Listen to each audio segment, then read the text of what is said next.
Se você começou a estudar recentemente psicanálise, provavelmente já deve ter tomado contato com o termo metapsicologia. Alguns autores, no esforço de transmitirem as suas ideias de forma simplificada, acabam muitas vezes utilizando o termo metapsicologia como sinônimo de teoria.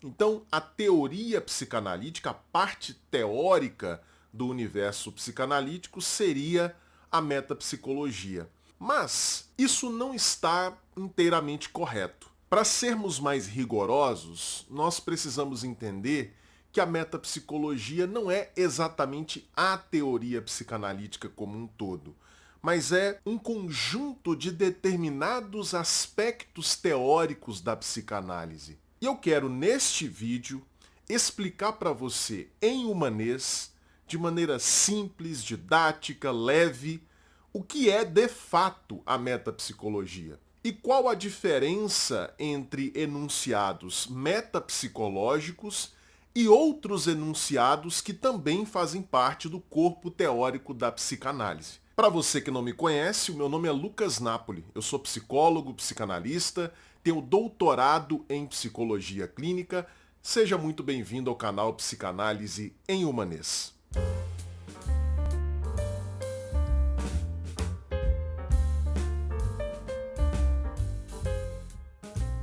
Bom, pessoal, antes de começarmos o conteúdo do vídeo, eu quero fazer um convite para você. No dia 18 de janeiro de 2024, na próxima quinta-feira, se você estiver assistindo a esse vídeo na data de estreia ou próximo da data de estreia, quinta-feira, às 8 horas da noite, dia 18 de janeiro, será o lançamento do meu terceiro e-book. O e-book Entenda-se, 50 lições de um psicanalista sobre saúde mental. E para fazer o lançamento desse livro, eu vou oferecer para você gratuitamente uma masterclass, uma aula especial ao vivo sobre autoconfiança. Autoconfiança é um dos temas trabalhados nesse novo e-book. Então anote aí na sua agenda, quinta-feira, 18 de janeiro, 8 horas da noite, aqui no YouTube e também lá no Instagram, eu vou fazer essa masterclass, essa aula super especial, gratuita, e na oportunidade eu também apresentarei para você um desconto super especial para quem estiver participando da transmissão ao vivo. Quem estiver junto comigo ao vivaço na quinta-feira terá um desconto especial na compra desse novo e-book. Então, dado o recado, vamos então para o conteúdo deste vídeo. Pessoal, olha só. O que é a metapsicologia dentro do universo teórico da psicanálise? Esse termo foi criado pelo Freud e ele faz referência a determinados enunciados teóricos que o Freud considera que são necessários para que nós possamos compreender o comportamento humano, necessários pelo menos naquele momento histórico em que ele viveu.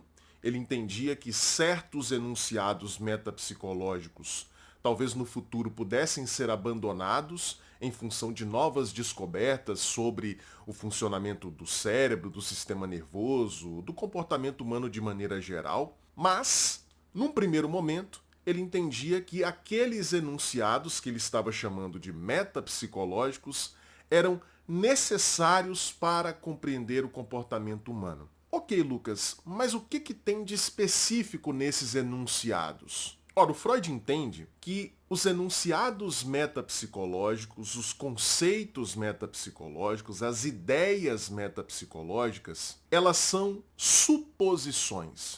O que é uma suposição, gente? Ora, suposição é aquilo que, por exemplo, um detetive que está fazendo uma investigação policial, ele faz quando ele não teve acesso direto ao que aconteceu na cena de um crime. A gente sabe que hoje em dia muitos crimes são registrados, são filmados por câmeras de vigilância, etc. Mas mesmo assim, embora nós tenhamos uma vida rodeada por câmeras, muitos crimes acontecem sem que não haja qualquer registro. Mas, depois de um crime ser cometido, frequentemente nós temos indícios, rastros, resquícios daquele crime que foi cometido. E aí, o que o detetive faz, o bom detetive? Ele se baseia nesses resquícios, nesses elementos que foram deixados ali na cena de um crime, voluntário ou involuntariamente, e faz determinadas suposições sobre o que teria acontecido durante aquele evento. Perceba, o detetive não tem como ter certeza que as coisas aconteceram exatamente da maneira como ele está supondo. Mas ele precisa supor certos acontecimentos, porque do contrário ele não consegue explicar. Então vamos imaginar um exemplo aqui. Houve um assassinato, uma pessoa morreu, e aí, na cena onde ocorreu aquele assassinato, verifica-se a presença de uma garrafa quebrada e de alguns pingos de sangue no chão. Ora, o que o detetive, vendo esses elementos, pode supor? Ele pode supor, por exemplo, que o assassinato foi cometido com aquela garrafa e que o assassino bateu a garrafa na cabeça da pessoa que morreu, daí a garrafa quebrada e daí os pingos de sangue no chão. Supondo que uma garrafa jogada na cabeça de uma pessoa possa produzir uma quantidade de sangue muito maior ali no chão, o detetive pode supor também que houve uma tentativa de limpar o sangue do chão, mas essa tentativa não foi levada a cabo em completude, porque de repente chegou alguém naquele recinto e o assassino achou melhor fugir da cena do crime. Então percebe? O detetive está fazendo uma série de suposições sobre o que teria acontecido com base nos elementos que ele observou. Então tem coisas que ele observa, que são passíveis de observação, e tem outras coisas que ele não tem como observar porque já aconteceram. Então ele só pode deduzir, ele só pode supor. O que o Freud vai nos dizer? Ele vai aplicar um raciocínio semelhante a esse. Ele vai dizer o seguinte, olha, para a gente compreender o comportamento humano, nós precisamos observar esse comportamento. Ok, existem várias coisas do comportamento humano que são observáveis. Ele, como clínico, ele observava o comportamento e a fala de inúmeras pessoas todos os dias. Então, existem coisas no comportamento humano que podem ser observadas. No entanto, essas coisas que podem ser observadas, elas não são suficientes para que a gente explique o comportamento humano. Existem determinados elementos que a gente precisa supor para conseguir explicar. Por exemplo, uma pessoa comete um ato falho. Uma pessoa está lá com o seu marido num jantar, e aí, ao invés de chamar o marido pelo nome dele, Paulo, essa pessoa chama o seu marido pelo nome do colega de trabalho, Pedro. Então ela vai se referir ao marido e diz, Pedro, você pode me passar o sal? E aí o Paulo, que é o marido, olha e fala, como assim Pedro? Por que você me chamou de Pedro? Ah, desculpa, eu troquei, sem querer. Ora, tudo que a gente pode observar que aconteceu ali foi uma troca. Essa mulher, ao invés de chamar o marido pelo nome dele, que é Paulo, ela o chamou pelo nome de Pedro, que é o nome, coincidentemente, do colega de trabalho. Isso é o que a gente pode observar. Mas você concorda comigo que não dá para explicar esse comportamento só por aquilo que eu observo?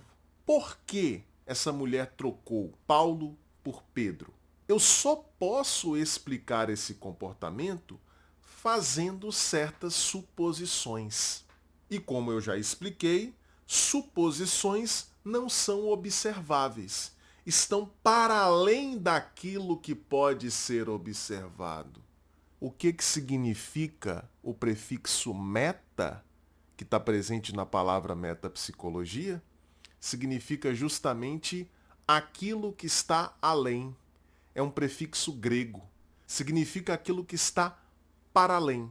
Metapsicologia, aquilo que está para além da psicologia. Entendendo aqui psicologia como o conjunto de conhecimentos que eu obtenho simplesmente pela observação do comportamento. Observando essa mulher trocando o nome do marido pelo nome do colega de trabalho, eu obtenho um conhecimento. Seres humanos não têm controle total sobre a sua fala.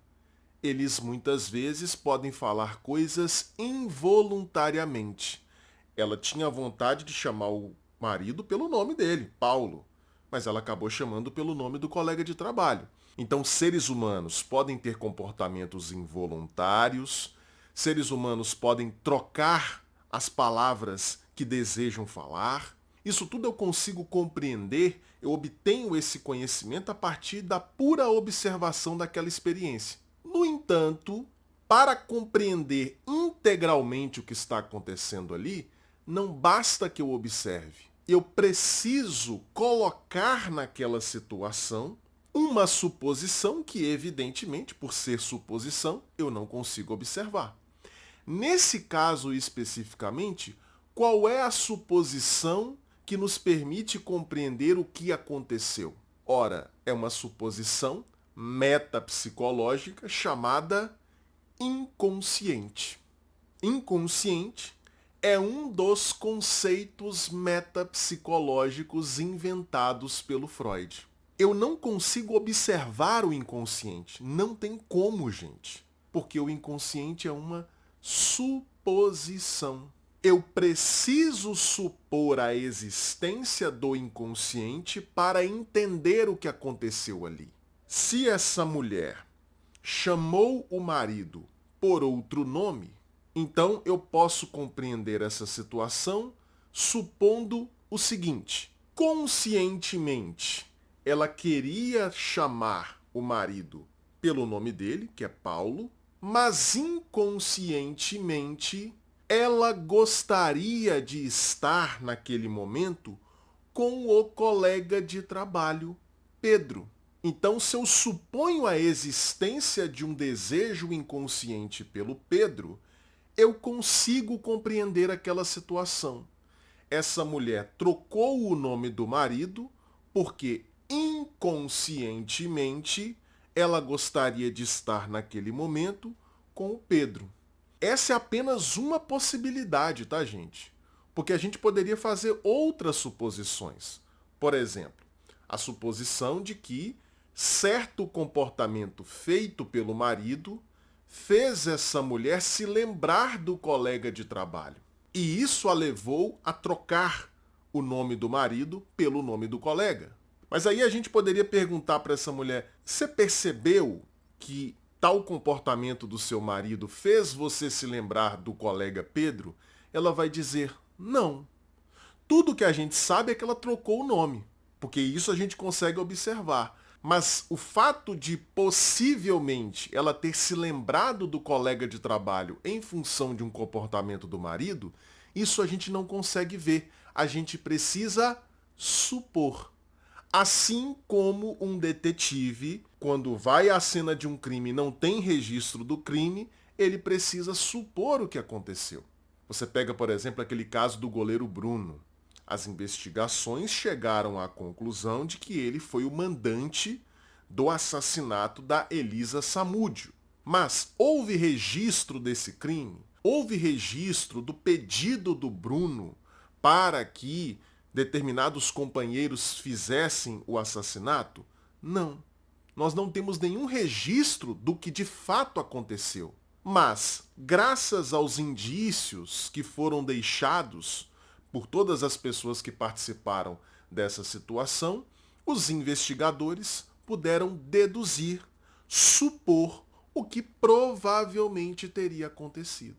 Então, metapsicologia é um conjunto de suposições que nós precisamos colocar sobre a experiência, ou seja, não são coisas que brotam da própria experiência. A gente precisa colocar essas coisas sobre a experiência para conseguir compreendê-la. O Freud formulou vários conceitos metapsicológicos.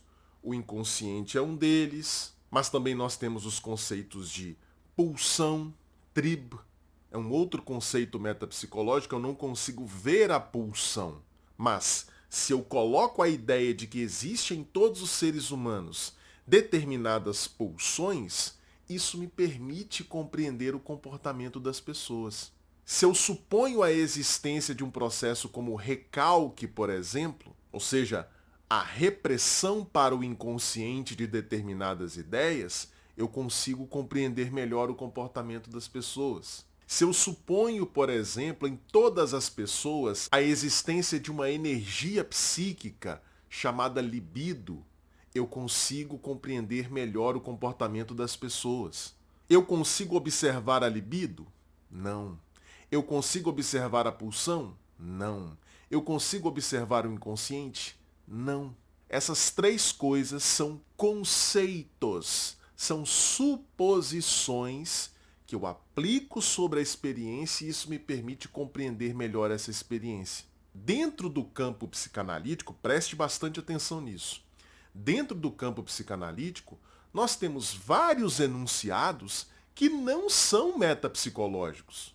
Por exemplo, complexo de Édipo, complexo de castração, o desenvolvimento psicossexual das crianças. Essas coisas não são metapsicológicos, não são suposições. São simplesmente descrições de padrões de comportamento. O complexo de Édipo pode ser observado. Você pode ver uma criança falando coisas para a sua mãe, falando coisas para o seu pai, que denotam explicitamente a presença do complexo de Édipo. Você pode ver uma criança vivenciando a fase anal. Você pode ver uma criança vivenciando a fase oral. Então existem vários aspectos da teoria psicanalítica que não são metapsicológicos, não. Só serão metapsicológicos aqueles aspectos que eu não consigo observar, que não brotam da experiência, mas que eu preciso colocar na experiência para poder explicá-la. Então eu espero que você tenha entendido, e se você gostou desse assunto, deseja se aprofundar, eu quero te dar uma boa notícia. Lá na Confraria Analítica, que é a minha escola de formação teórica em psicanálise, nós já estudamos 2 dos artigos de Freud dedicados à metapsicologia. Lá em meados dos anos 1910, o Freud escreveu vários artigos sobre conceitos metapsicológicos. Alguns desses artigos se perderam, o próprio Freud desistiu de publicar vários deles, mas 5 desses artigos sobreviveram. E 2 deles já foram estudados por nós linha a linha lá na Confraria Analítica. O artigo O Inconsciente e o artigo Luto e Melancolia. Para você ter acesso às gravações dessas séries de aulas ao vivo, é muito simples. Você vai acessar o primeiro link que está aqui na descrição e aí você vai fazer uma escolha. Você pode fazer uma assinatura mensal da confraria e pagar todo mês R$ 49,99, só isso mesmo, menos do que o valor de uma pizza. Ou você pode fazer já uma assinatura anual, no valor de R$ 497. A assinatura anual compensa mais, gente, porque na prática você ganha 2 mensalidades gratuitamente e ainda recebe de bônus 2 e-books. Lá na confraria você vai ter acesso a mais de 300 horas de aulas que nós já temos disponíveis na nossa plataforma e 2 aulas novas toda semana. Uma aula ao vivo, que acontece toda segunda-feira às 8 horas da noite, que fica gravada, e uma aula gravada mais curta, que é publicada toda sexta-feira. Será um prazer receber você como mais um dos meus mais de 2.000 alunos. E antes de terminar esse vídeo, deixa eu dar um recado rapidinho para você sobre os meus 2 e-books. O primeiro deles se chama O que um psicanalista faz, em que eu explico de maneira rápida, simples, didática, o que acontece num consultório de psicanálise. E o segundo e-book se chama Psicanálise em Humanês. 16 conceitos psicanalíticos cruciais, explicados de maneira fácil, clara e didática. Esse segundo e-book é praticamente um mini curso de introdução à teoria psicanalítica. Para você ter acesso a esses 2 livros digitais, é só clicar nos links que também estarão aqui na descrição.